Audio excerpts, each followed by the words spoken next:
అవుతా ఉంది. ఈ క్రిస్మస్ పర్వదినాల్లో యేసుక్రీస్తు మీద రకరకాలుగా మాట్లాడే వాళ్ళు ఎక్కువ అవుతారు. క్రిస్మస్ గురించి విమర్శించే వాళ్ళు ఎక్కువ అవుతారు. ప్రభు యొక్క జన్మ గురించి వివరించే వాళ్ళు ఉంటారు.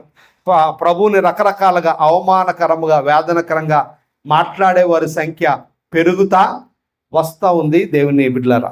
అయినప్పటికీ బైబిల్ని అర్థం చేసుకోవడంలో, బైబిల్ని చదవడంలో చాలామంది క్రైస్తవులే తడబడుతూ ఉన్నారు.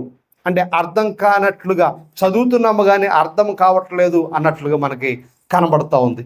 జాగ్రత్తగా మనము ఆలోచన చేసినప్పుడు దేవుని బిడ్డలారా, బైబిల్ ఏ రీతిగా రాయబడిందంటే ప్రోగ్రెసివ్ మెథడ్ అంటారు కదా. చదువుకునే స్టూడెంట్స్కి తెలుస్తుంది, అలాగే టీచర్స్ కూడా తెలుస్తుంది. బైబిల్ ప్రోగ్రెసివ్ మెథడ్లో రాయబడింది. అనగా క్రమక్రమముగా దేవుడు తన గురించి తాను బయలుపరుచుకున్నాడు. 1వ తరగతిలో ఆ అమ్మ అంటమా అనమా కదా, దాని పక్కనే ఉంటుంది అమ్మ బొమ్మ ఉంటుంది. 2వది ఆ ఆవు అని అంటాడు, దాని పక్కనే బొమ్మ ఉంటుంది. 1వ తరగతి అంతా బొమ్మలతోనే ఉంటుంది. అవునా? 1వ తరగతి అంతా దేంతో ఉంటుంది? బొమ్మలతో ఉంటుంది. 2వ తరగతికి వచ్చినప్పటికీ బొమ్మలు ఉంటాయి, కానీ విషయము పెరుగుతుంది. ఒక ఊరు అనగానే ఒక ఊరు బొమ్మ వేస్తాడు కదా, ఒక ఊరు బొమ్మ వేసి దాని గురించి ఒక స్టోరీ రాస్తాడు. అలా భవిష్యత్తుకి 1వ తరగతి నుండి 5 నుండి 6 అలా చదువు పెరుగుతూ ఉన్నప్పుడు బొమ్మలు మాయమైపోతాయి. కేవలం ఏముంటుంది? విషయం మాత్రమే ఉంటుంది, స్టోరీ మాత్రమే ఉంటుంది, బొమ్మలు ఎక్కడ కనపడవు. అలాగే ప్రోగ్రెసివ్ మెథడ్ అంటారు దాన్ని. క్రమక్రమముగా దేవుడు తనను తాను ప్రత్యక్ష పరుచుకున్నాడు. ఆదికాండం అంతా చదివితే దేవునికి అర్థం కాదు, నిర్గమాకాండము చదివితే దేవునికి అర్థము కాదు, ఆ 5 కాండాలు చదివితే దేవునికి అర్థము కాదు, 5 కాండాలు ప్రవక్తల గ్రంథాలు చదివితే దేవునికి అర్థము కాదు, 5 కాండాలు ప్రవక్తల గ్రంథాలు కావ్య గ్రంథాలు చదివితే దేవునికి అర్థము కాదు, పాత నిబంధనలు 39 పుస్తకాలు చదివితే దేవునికి అర్థము కాదు, కొత్త నిబంధనలు 27 పుస్తకాలు చదివితే దేవునికి అర్థము కాదు, 66 పుస్తకాలు చదివితేనే దేవునికి పూర్తిగా అర్థమవుతాడు. ఎందుకంటే ప్రోగ్రెసివ్ మెథడ్లో ఈ యొక్క వాక్యము వ్రాయబడింది. దేవుడు తన్ను తానుగా 2 రకాలుగా ప్రత్యక్షపరుచుకున్నాడు. దేవుని బిడ్డలారా, దేవుడు తనను తాను 2 రకాల స్పెసిఫిక్ రెవల్యూషన్, 2వది ఆర్డినరీ రెవల్యూషన్. జాగ్రత్తగా మాట గమనించాలి. స్పెసిఫిక్ రెవల్యూషన్ అనగా ఒక నిర్దిష్టమైన రీతిలో తనను తాను కనపరుచుకున్నాడు. దేవుడు తనను తాను గురించి మాట్లాడుకుంటూ ఒక నిర్దిష్టమైన రీతిలో దేవుడు తనను తాను కనపరుచుకున్నాడు. ఇది మొదటి విషయం. దీన్నే స్పెసిఫిక్ రెవల్యూషన్, నిర్దిష్టమైన ప్రత్యక్షత. మీకు అర్థం అవడానికి దేవుడు తన గురించి తాను చెబుతూ యోధా జాతితో ఒక అద్భుతమైన విషయాన్ని మాట్లాడుతూ ఉన్నాడు. ఇది యూదులకు దేవుడు ప్రత్యక్షమైన రీతి. ఎలాగ తన్ను తాను ప్రత్యక్షపరుచుకున్నాడు అంటే, ద్వితీయోపదేశ కాండము 4వ అధ్యాయంలో ఏమంటూ ఉన్నాడంటే, నేను మీకు ఒక ధర్మశాస్త్రాన్ని ఇచ్చాను, దాన్ని మీరు కలపకూడదు, దానిలో ఏది చేర్చకూడదు అని చెప్పాడు. స్పెసిఫిక్ రెవల్యూషన్, నిర్దిష్టమైన ప్రత్యక్షత. నేను నీకు ధర్మశాస్త్రాన్ని ఇచ్చాను, ఆ ధర్మశాస్త్ర ప్రకారంగా మీరు బ్రతకాలి, ఆ ధర్మశాస్త్రాన్ని మీరు అనుసరించాలి, దానిలో ఏమీ కలపకూడదు, దానిలో ఏమీ తీసివేయకూడదు అని చెబుతూ ఇంకా మనం ముందుకు వెళితే 7వ వచనంలో అంటాడు, ఇదిగో నేను మిమ్మల్ని గొప్ప జనముగా చేశాను కదా, నేను మీకు సమీపముగా ఉన్నాను. I am very near to you. నేను మీకు వెరీ సమీపముగా ఉన్న దేవుడును, నేను మీకు దూరముగా ఉండేవాడిని కాదు, నేను మీకు సమీపముగా ఉండే దేవుడును అని తన్ను తాను ప్రత్యక్ష పరుచుకున్నాడు. ఏమన్నాడంటే, నేను మీతో ఉంటాను, నేను మీలో ఉంటాను, నేను మీతో కలిసి ప్రయాణము చేస్తాను అని దేవుడు తనను తాను ప్రత్యక్షపరుచుకున్నాడని చరిత్ర చెబుతా ఉంది. దైవజనాంగమా, దేవుని పిల్లలుగా దేవుని యొక్క ప్రత్యక్షతను మనము ఆలోచన చేయాలి. ఆయన యోధా జాతితో ఏమని చెప్పాడంటే, నేను మీకు దగ్గరగానే ఉంటాను కానీ నేను మీకు దూరముగా ఉండేవాడను కాను అని ఎంతో స్పష్టంగా లేఖనము మనకు బోధిస్తూ ఉంది. కాబట్టి ఆయన పిల్లలుగా దేవుడు మనతో ఉన్నాడు, దేవుడు మనలో ఉన్నాడు. ఎలా ఉన్నాడు, ఏమై ఉన్నాడు అనే దాన్ని భావాన్ని నీకు అర్థం అవ్వాలి అంటే బైబిల్ అంతా నువ్వు పరిపూర్ణంగా చదవాలి. బైబిల్ అంతా పరిపూర్ణంగా చదవాలి. రెండవది సాధారణ ప్రత్యక్షత. సాధారణ ప్రత్యక్షత అంటే దేవుడు ఉన్నాడు అనడానికి ఆ సృష్టిని చూస్తే మనకు కనబడుతుంది కదా.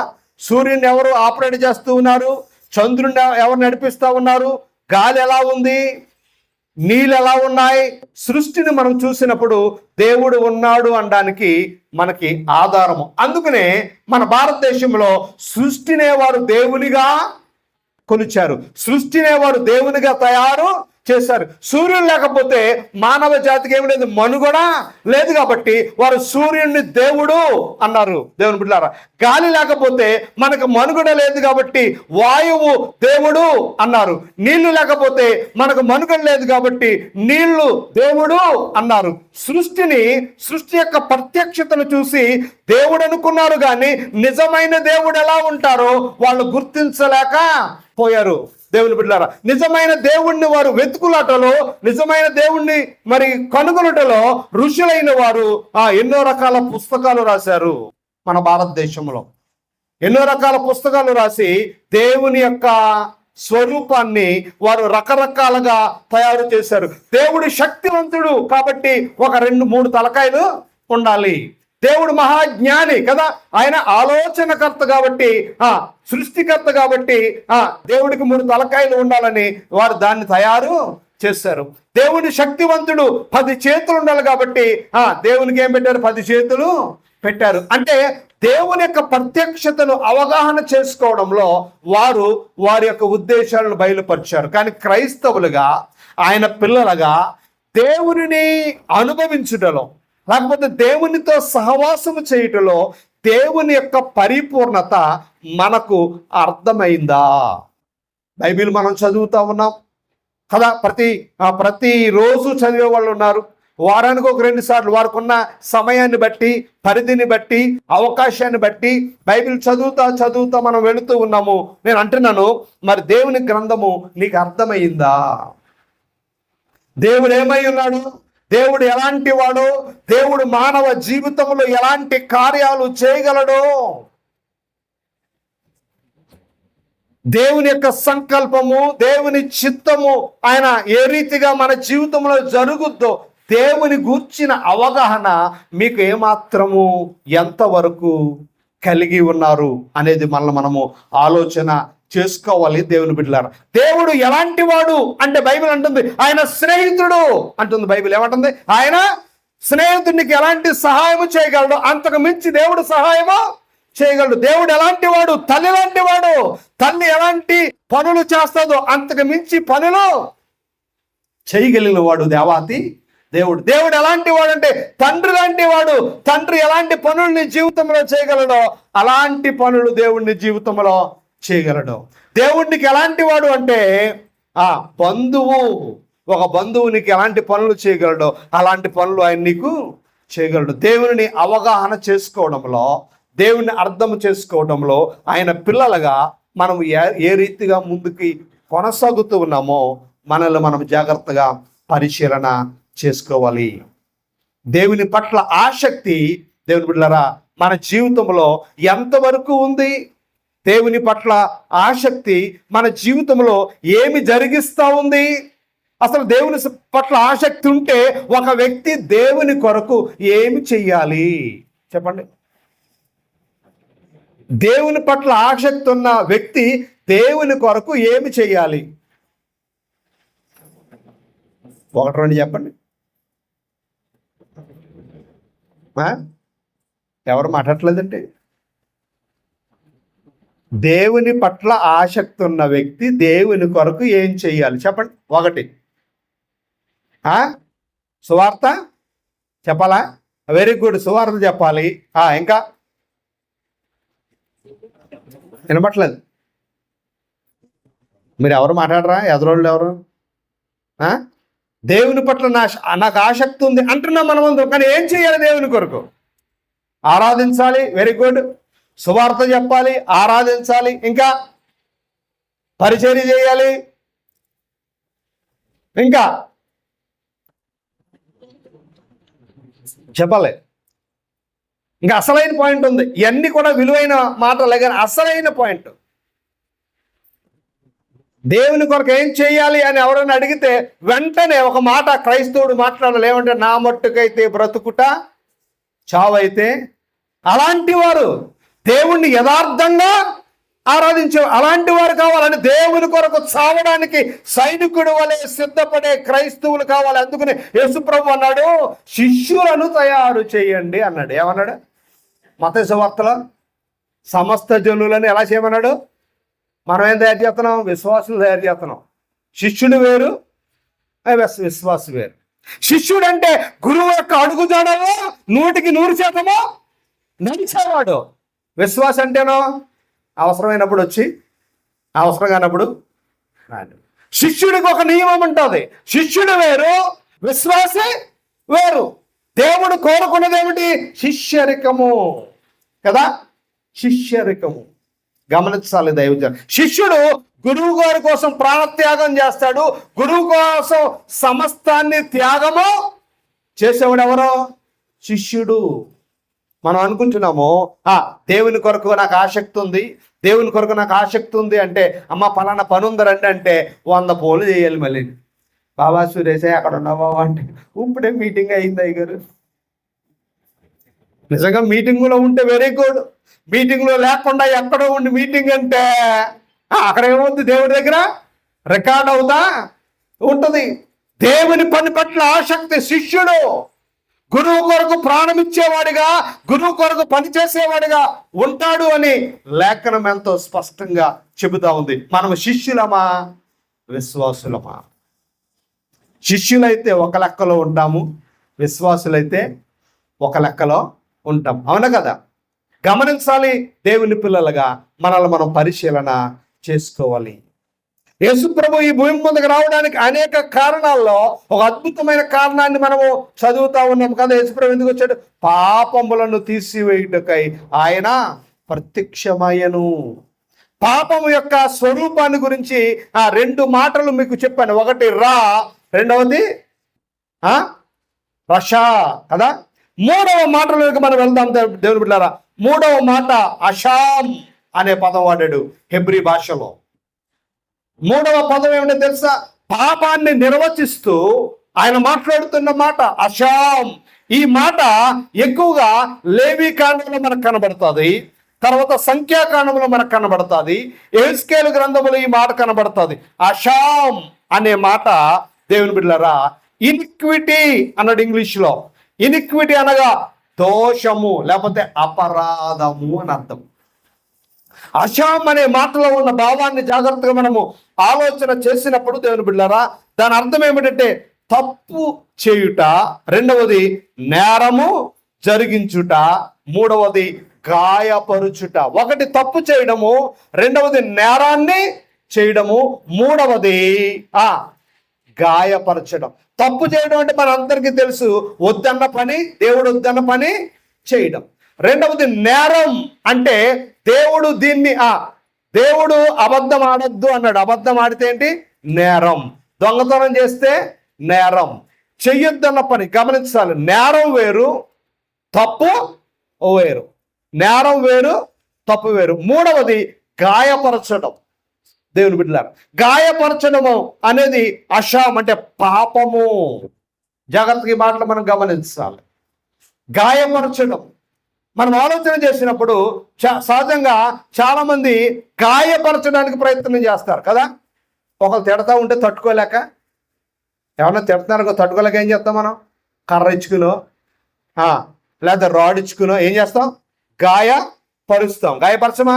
గాయపరిచి అంటాము ఆయన తిట్టాడు కాబట్టి నేనేం చేశాను? గాయపరిచాను. గాయపరచడము దేవుని బిడ్డలారా బైబిల్ ఏమంటుందంటే పాపముతోనే సమానము. చాలా సందర్భాల్లో బలవంతుడు బలహీనుని కొడుతూ ఉంటాడు, బలవంతులు బలహీనులను కొడుతూ ఉంటారు. బలహీనులను ఎవరు కొడతారట? దేవుడు కొడతాడు. బలహీనులు ఎవరు కొడతాడు? దేవుడు కొడతాడు. గాయపరుచుట. కొంతమంది జాగ్రత్తగా మనం ఆలోచన చేసినప్పుడు ఈ పదము అషాం అనే పదములో భావం ఏమిటి అంటే ఇతరులను గాయపరచడానికి ప్రేరేపిస్తారు. ఏం చేస్తారు? అరే కొట్రా, ఈ మాత్రం కొట్టడుగానే ఏమంటారు? కొట్టు కొట్టు అనగానే అవతలకి ఒకసారి వచ్చి 2 పీకుతాడు, బాగానే ఉంటుంది. 2 పీక్గానే అనుకుంటాడు ఇది మంచి సూపర్ మెగాస్టార్ చిరంజీవిలో ఫీల్ అవుతాడు, నేను కాబట్టి కొట్టాను. తర్వాత దారి కాసి గుమ్మేస్తారు. దారి కాసి ఏం చేస్తారు? ఇంటర్మీడియట్లో ఉండగా నేను సెకండ్ ఇయర్ చదువుతున్నాను ఏమండి, సెకండ్ ఇయర్ చదువుతూ ఉన్నప్పుడు ఒకడు అమ్మాయిని ఏడిపిస్తున్నాడు. అంటే మన చర్చికి సంబంధించిన బాబాని ఏడిపిస్తూ ఉంటే నా వెనకాల 4 ఫ్రెండ్స్ అన్నారు, ఆయన కొట్టరా అన్నారు. ఆయన కొట్టరా అంటే ఒకసారి వచ్చి 2 పీకేశాను. ఒకసారి వచ్చి ఏం చేశాను? 2 పీకేశాను. బాగానే ఉంది. ఆమె అన్నాడు దారిగాసి నన్ను కొట్టేశారు. 10 మంది వేశారు రౌండ్, ఒకళ్ళందరూ కాదు. ఎంతమంది వేశారు? మళ్ళీ పోలీస్ స్టేషన్లు, గొడవలు. అప్పుడు తెలియదు నాకు కొట్టడం పాపం అనే సంగతి. జాగ్రత్తగా మనం ఆలోచన చేయాలి. ఒకవేళ ఎవరైనా నువ్వు కొడితే అది పాపం అని బైబిల్ చెబుతా ఉంది. కాబట్టి తల్లిలో జాగ్రత్త మీ పిల్లలు కొట్టే విషయంలో. కానీ ఏం చేయాలి? పిల్లల్ని ఏం చేయాలి చెప్పండి? బెత్తము వాడాలి. పిల్లలు తల్లిదండ్రులు ఏం చేయాలి? బెత్తము వాడాలి. అది వేరు. కానీ ఇక్కడ చెబుతున్న భావము వేరు. ఉద్దేశపూర్వకంగా ఎవరినైనా నువ్వు కొట్టాలని కొడితే అది పాపము అని బైబిల్ చెబుతా ఉంది. ఉద్దేశపూర్వకంగా నువ్వు తప్పు చేస్తే అది పాపము కదా.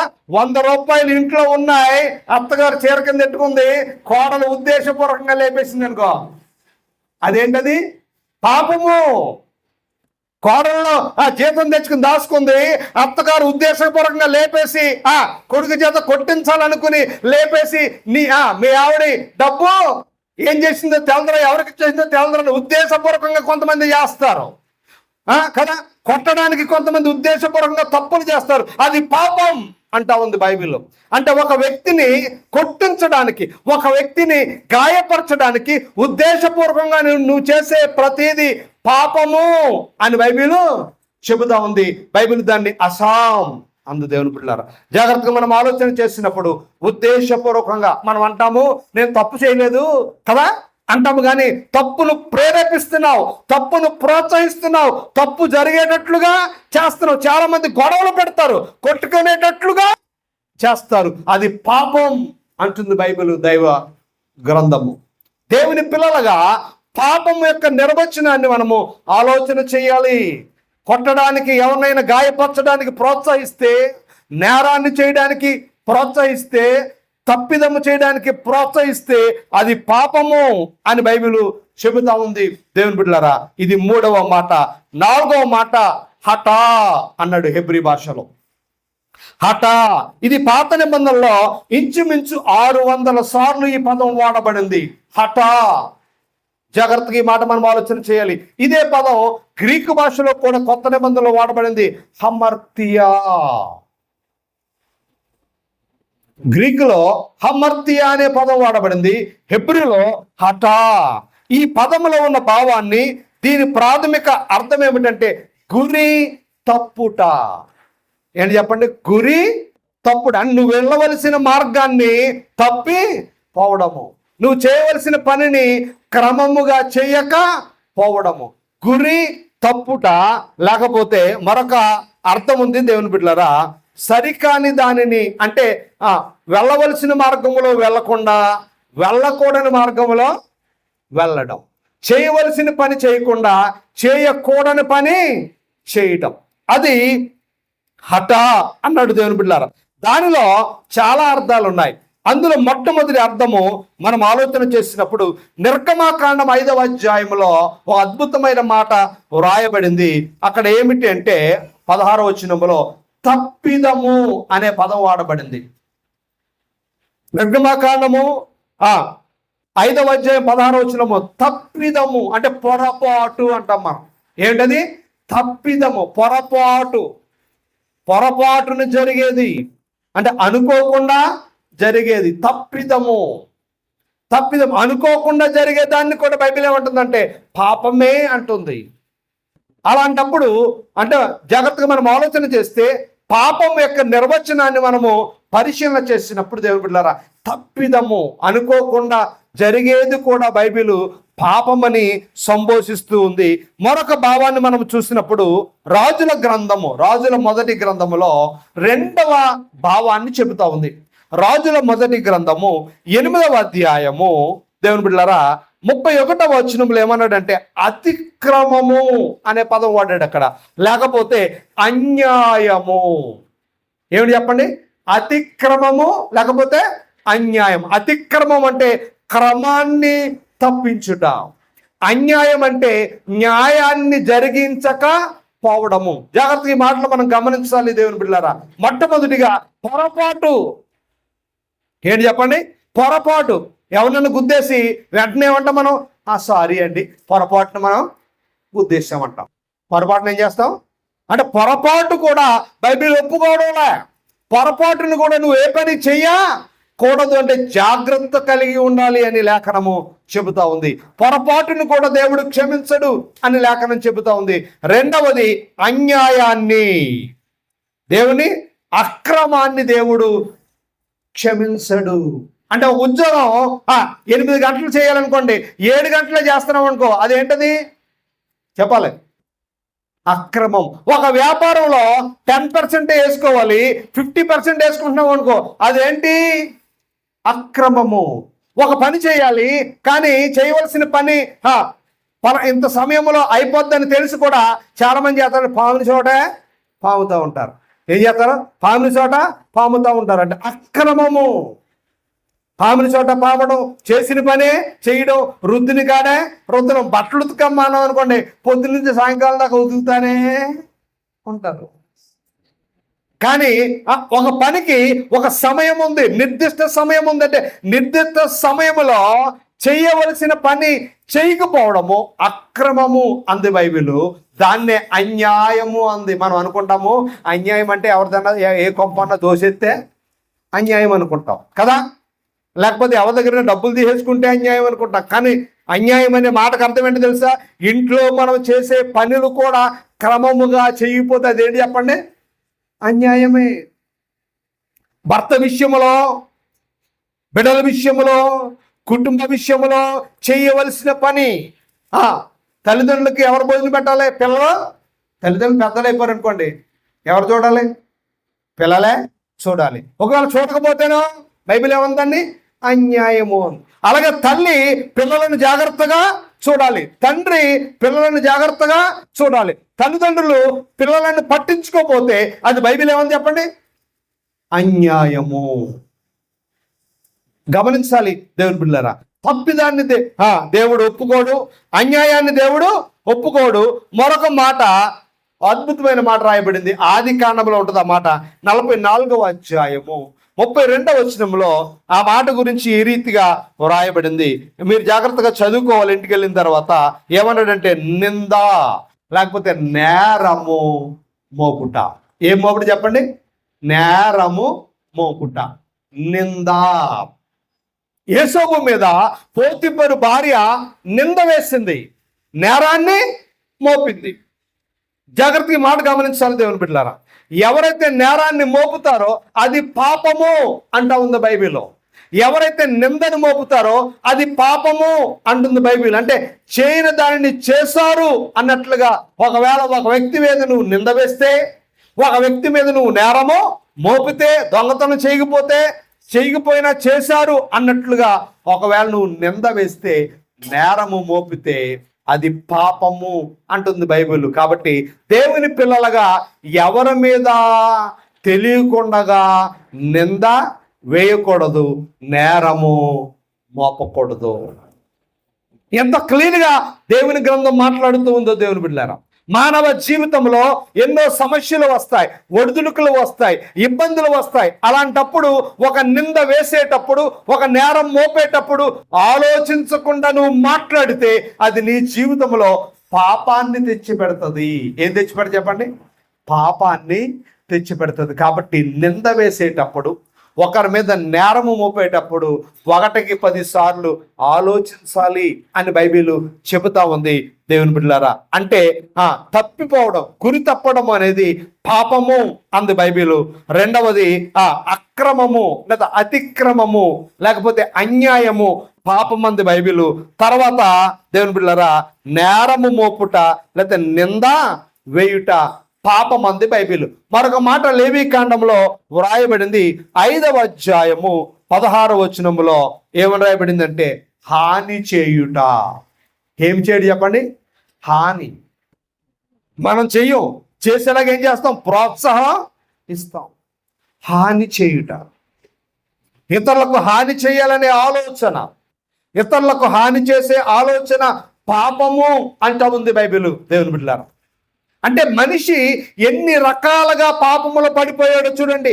మనం అనుకుంటున్నాము జన్మ పాపము, కర్మ పాపం అనుకుంటున్నాం, కానీ తెలియకుండా ఎన్ని రకాల పాపాలు మన జీవితంలో వెంటాడుతూ ఉన్నాయో. బహుశా మన జీవితంలో ఎవరికన్నా మనకు తెలియకుండా హాని చేశామేమో.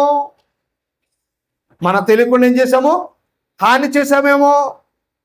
ఒకవేళ పొరపాటు చేశామేమో, క్రమాన్ని తప్పామేమో, అతిక్రమము చేశామేమో. అంటే మనకు తెలియకుండా పాపము మనలో ఏలుబడి చేస్తూ ఉంది అని లేఖనము చెబుతా ఉంది. పాపములో ఇన్ని రకాల విధానాలు ఉన్నాయని లేఖనం మనకి బోధిస్తూ ఉంది. దేవుని బిడ్డలారా, హఠ అనే మాటలో ఎన్ని భావాలు కనబడుతున్నాయి. ఒకటి తప్పిపోవడము, రెండవది అతిక్రమము, మూడవది నింద వేయడము, నాలుగవది హాని చేయటము, ఆరవది దేవుని బిడ్డలారా ఆదికాండము 20వ అధ్యాయములో 9వ వచనములో పాతకము అనే పదం వాడబడింది. ఏంటి చెప్పండి? పాతకము. ఏంటది? పాతకము, మహాపాతకము అన్నాడు అక్కడ. అబ్రహాముతో మాట్లాడుతూ రాజుగారు, మహాపాతకము నువ్వు నా చేత చేయించావా? ఆ వచ్చిన మీరు చదివి పాతకము అంటే తెలియకుండా కొన్ని సందర్భాల్లో మన ప్రవర్తన ఇతరులను మహాపాపములో పడవేసేటట్లుగా చేస్తుంది. ఏం చేస్తుంది? మహాపాపములో పడవేసేటట్లుగా చేస్తుంది. ఒక అబ్బాయి ఉద్యోగం నుండి ఇంటికి వస్తూ ఉన్నాడు. ఇంటికి వచ్చే సమయానికి తల్లి ఆ ఇంటి పక్కన వాడి దెబ్బలాడుకుంటా ఉన్నారు.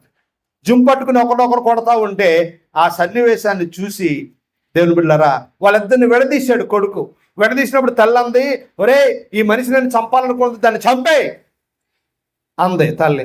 వెంటనే అక్కడ రాడ్ ఇచ్చి కొడితే తల మీద ఆవిడ స్పాట్లో చనిపోయింది. దాన్నే బైబిల్ ఏముందంటే పాతకము. ఏంటది? పాతకం. మనకు తెలియకుండా అలాంటి తప్పుల్లో మనము పడిపోతాం. ఆ కొడుకు ఏమీ తెలియదు, గొడవ ఎందుకు స్టార్ట్ అయిందో తెలీదు, సందర్భం ఏంటో తెలీదు. తల్లి ఏముంది కోపంలో చంపే అందా అంటే వెంటనే ఏం చేశాడు? చాలా మంది చేసే అంటారు. ఆ కోపంలో మనం ఏం చేస్తాం? తిట్టే అన్నాం అనుకోండి, ఆ కోపంలో మనం ఏం చేస్తాం? కొట్టే అనగా నా కోపంలో మనం ఏం చేస్తాం? పాతకం అంటే అది మనకు తెలియకుండా భయంకరమైన పాపాన్ని చేయడము. మీరు గమనించాలి దేవుని బిడ్డలారా, ఇలాంటి పాతకం, ఇలాంటి రకాల పాపాలు అనేక రకాలుగా మనుషుల్లో తెలియకుండా దూరి మనిషిని పాపిగా మార్చివేశాయి అని లేఖనం ఎంతో స్పష్టంగా చెబుతా ఉంది. దేవుని బిడ్డలారా, హఠ అనే మాటకు 6 భావాలు లేఖనంలో రాయబడ్డాయి. అషాం అనే మాటకు 2 భావాలు లేఖనములో రాయబడ్డాయి. మొదటి భావం ఏమిటంటే నేరాన్ని జరిగించుట లేక నేరాన్ని ప్రోత్సహించుట. రెండవ అర్థము అజ్ఞానముగా ప్రవర్తించుట. అషాం అనే మాటకి రెండవ అర్థం ఏంటి? అజ్ఞానముగా ప్రవర్తించుట. ఎవరు అంటే అవ్వ అజ్ఞానము ఏం చేసింది? ప్రవర్తించింది. అజ్ఞానముగా మాట్లాడతారు కొంతమంది, అజ్ఞానం పనులు చేస్తారు కొంతమంది. అజ్ఞానముగా నువ్వు మాట్లాడితే, అజ్ఞానము పనులు చేస్తే అవకాశం ఉంది కదా, నోరుంది కదా, బలం ఉంది కదా, బలగం ఉంది కదా, స్థాయి ఉంది కదా అని నీ ఇష్టానుసారంగా మాట్లాడితే బైబిల్ అంటుంది అది పాపం. కాబట్టి మాట్లాడేటప్పుడు నిదానించి జ్ఞానముగా మాట్లాడాలి. అజ్ఞానపు మాటలు పాపం, అజ్ఞానపు క్రియలు పాపం, నేరాన్ని ప్రోత్సహించడం పాపం, నేరం చేయడం పాపం.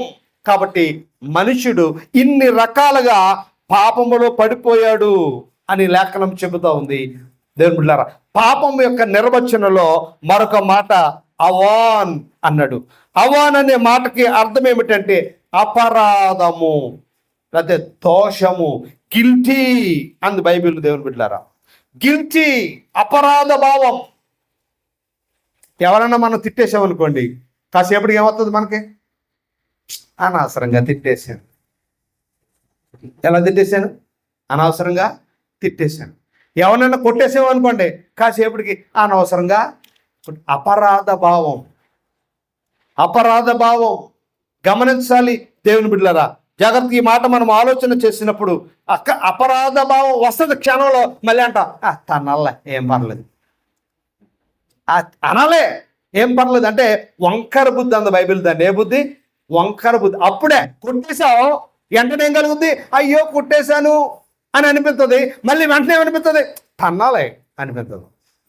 తిట్టేశావు, అయ్యో తిట్టేశానే అనిపిస్తుంది. మళ్ళీ కంచేపుడికి అనిపిస్తుంది ఇంకా గట్టిగా తిట్టవలసింది. వంకర బుద్ధి. ఏ బుద్ధి ఇది? వంకర బుద్ధి. జాగ్రత్తగా మనం ఆలోచన చేయాలి. అవోన్ వంకర బుద్ధి. దావీదు చూపించాడు వంకర బుద్ధి. మొట్టమొదటిగా స్నానం చేస్తూ ఉందంటే ఒక అమ్మాయి చూశాడు, అయ్యో తప్పు కదా అనుకున్నాడు, మళ్ళా చూశాడు. అంటే 1-2 సార్లు ఆ తప్పులు చెయ్యాలనుకునే మనస్సు, 1-2 సార్లు తిట్టాలనుకునే మనస్సు, 1-2 సార్లు కొట్టాలనుకునే మనస్సు. తిట్టకూడదు అనిపిస్తుంది, అయినా ఆ పరిధి దాటి మనము తిడతాము. కొట్టకూడదు అనిపిస్తుంది, అయినా ఆ పరిధి దాటి మనము కొడతాము. చేయకూడదు అనిపిస్తుంది, అయినా ఆ పరిధి దాటి చేస్తాము. ఎవడేం చేస్తాడులే నేను చేస్తే అనిపిస్తుంది. ఏమనిపిస్తుంది? ఈ పని చేస్తే నిజమే చేయకూడదు, కానీ ఎవడేం చేస్తాడు నన్ను? వంకర బుద్ధి అంద బైబిల్ దాన్ని. జాగ్రత్తగా మనం ఆలోచన చేసినప్పుడు అవోన్, ఈ వంకర బుద్ధి మన జీవితాన్ని పాపములోనికి నెట్టివేస్తుంది అని లేఖనం చెబుతా ఉంది. దైవ జనాంగమా, చేయకూడదని తెలుసు, తప్పని తెలుసు, అయినా మన పరిధి దాటి చేసే స్వభావము.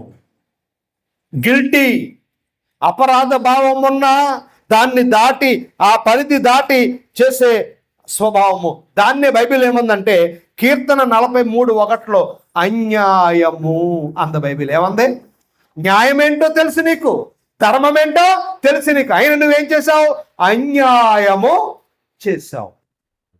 ఏం చేసావు? అధర్మము చేసావు. ఏ తీర్పు తీర్చావు?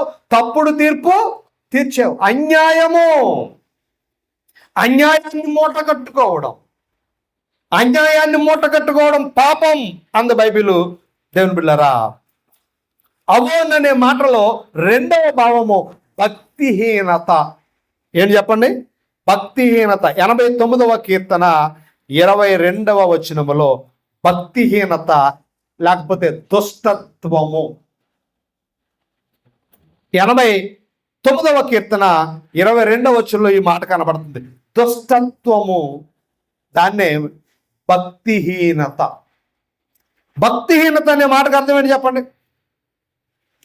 భక్తిహీనత అనే మాటకు అర్థం చెప్పాలి. యేసుప్రభు చెప్పాడు భక్తిహీనత ఎలాంటిదో